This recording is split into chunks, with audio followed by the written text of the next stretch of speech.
Keine Lust auf langweilige Ostern? Ich zeige euch in diesem Video, wie ihr garantiert kreative Ostern feiert oder eure Liebsten kreativ überrascht. Hierfür habe ich einige Ideen für individuelle Ostergeschenke oder Osterdekoration mitgebracht. Schauen wir uns diese an.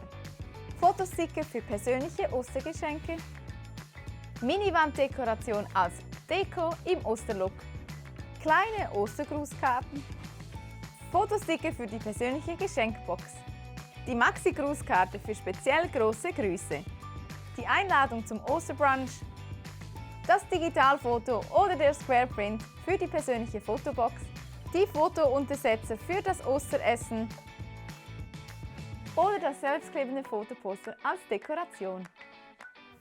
Diese und ganz viel mehr individuelle Fotoprodukte für Ostern könnt ihr bei eFollow gestalten und bestellen.